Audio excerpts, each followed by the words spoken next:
एक महिला जो 9 महीने की गर्भवती हो, स्टेज पे नृत्य परफॉर्म कर रही हो और अचानक से उसे लेबर पेन शुरू हो जाए, तब वो मंच के पीछे जाकर बच्चे को जन्म दे और कुछ ही मिनटों में वापस स्टेज पर आकर अपना नृत्य खत्म करे। आपको ये कोई फिल्म की कहानी लग रही है ना? लेकिन ये सच्ची कहानी है महाराष्ट्र की तमाशा साम्राज्ञी विठाबाई नारायण गावकर की। अगले महीने ईथा नाम की फिल्म आ रही है जो वीठा के जीवन पर ही आधारित है। वीठाबाई का किरदार निभाया है श्रद्धा कपूर ने। कौन है ये वीठाबाई? चलिए जानते हैं। हेलो दोस्तों, मैं हूँ बीना कपड़िया और आप देख रहे हैं मेरा चैनल इनसाइट्स बाय बीना। वीठाबाई का जन्म 1 जुलाई 1935 को महाराष्ट्र के पवित्र शहर माने जाते पंढरपुर में हुआ था। विठ्ठल भगवान जहाँ पूजे जाते हैं, वो शहर में लड़की का जन्म हुआ, इसलिए विठ्ठल भगवान के नाम से उनका नाम पड़ा वीठा। उनके दादा नारायण भाऊ ने एक पारिवारिक तमाशा मंडली की शुरुआत की थी, जो उसके बाद उनके पिताजी भाऊ बापू नारायणगंज ने उसे आगे बढ़ाया था। वे मांग समुदाय से थे, जो उस समय सामाजिक भेदभाव और गरीबी का सामना कर रहा था।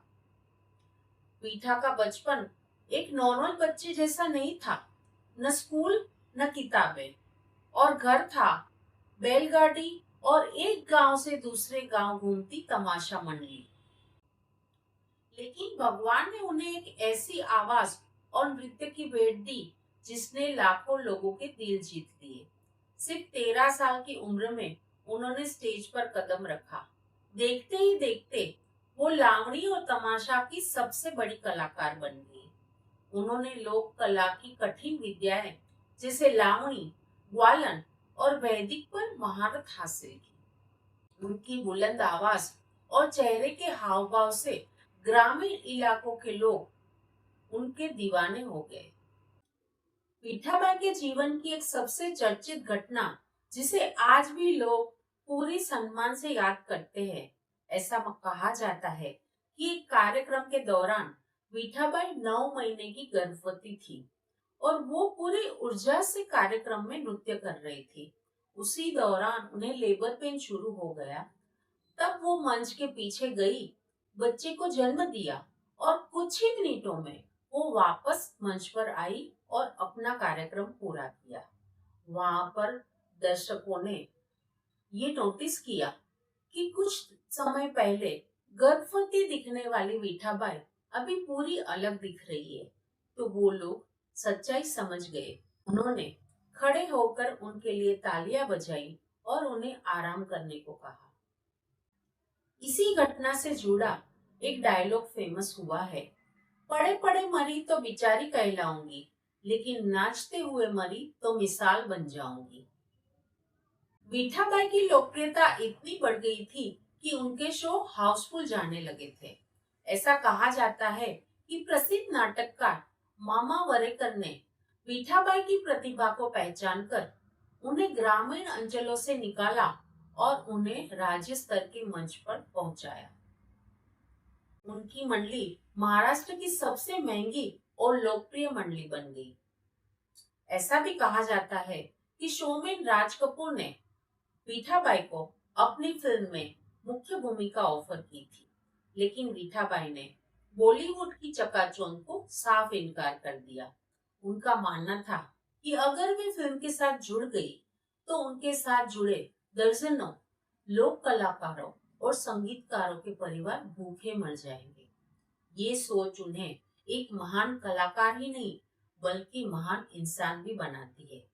उन्होंने दिल्ली सहित विदेशों में भी कई जगह अपनी लोक कला का प्रदर्शन किया। लोक कला के प्रति उनके अमूल्य योगदान की वजह से उन्हें सर्वोच्च सम्मान राष्ट्रपति पदक से भी नवाजा गया। कई दशकों तक हाउसफुल शो करने और राजकीय सम्मान पाने के बाद भी मीठाबाई का अंतिम समय बेहद गरीबी में बीता। उस समय लोक कलाकारों को कोई फिक्स इनकम या पेंशन नहीं मिलता था।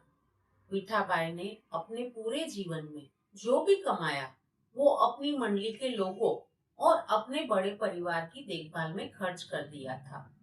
बुढ़ापे में उन्हें पैरालिसिस का अटैक आया। पुणे के केईएम अस्पताल में उन्हें भर्ती किया गया, जहां पर 15 जनवरी 2002 को उन्होंने अंतिम सांस ली। लेकिन विठाबाई के परिवार के पास 5,900 का बिल भरने के पैसे नहीं थे। हॉस्पिटल वालों ने साफ इनकार कर दिया कि जब तक बिल नहीं भरेंगे वो डेड बॉडी को नहीं देंगे। तब सामाजिक कार्यकर्ताओं और कला प्रेमियों ने मिलकर चंदा इकट्ठा किया और हॉस्पिटल का बिल भरा। तब जाकर उनके पार्थिव शरीर को उनके पैतृक गांव नारायण गांव ले जाया गया, जहां पर उनका अंतिम संस्कार हुआ। विठाबाई के जीवन के ये दुखद अंत ने भारत के लोक कलाकारों के अधिकारों और उनकी सुरक्षा पर बड़ी आर्गुमेंट छेड़ दी। उनके सम्मान को नजर रखते हुए महाराष्ट्र सरकार ने 2006 से लोक कला में उत्कृष्ट योगदान देने वाले कलाकारों के लिए Vithabai Narayan Gaonkar life time achievement award की शुरुआत की। खुशी की बात यह है कि उनकी बेटी मंगला बनसोड़े भी ये मान ले चुकी है, जो आज भी तमाशा जैसी लोक कला को जीवित रखे हुए हैं। हजारों कलाकारों को अपने नृत्य से मनोरंजन कराने वाली विठाबाई अपने अंतिम समय में आर्थिक तंगी से जूझती रही। ये कहानी सिर्फ एक कलाकार की नहीं, बल्कि उन सब लोक कलाकारों की है जो अपनी संस्कृति को बचा के तो रखते हैं, लेकिन सम्मान और सुरक्षा से वंचित रहते हैं। विठाबाई तो चली गई, लेकिन उनकी कला, उनकी लावणी और संघर्ष आज महाराष्ट्र की पहचान है। वो सिर्फ एक कलाकार नहीं थी, बल्कि संघर्ष, समर्पण और आत्मसम्मान की मिसाल थी। दोस्तों, आई होप कि आपको मेरा ये वीडियो इंस्पिरेशन लगा होगा। ऐसे इंटरेस्टिंग वीडियोस देखने के लिए देखते रहिए मेरी चैनल इनसाइट्स बाय वीना। और हाँ, लाइक, शेयर, कमेंट और सब्सक्राइब करना ना भूलें। नमस्कार। जनाची मनाची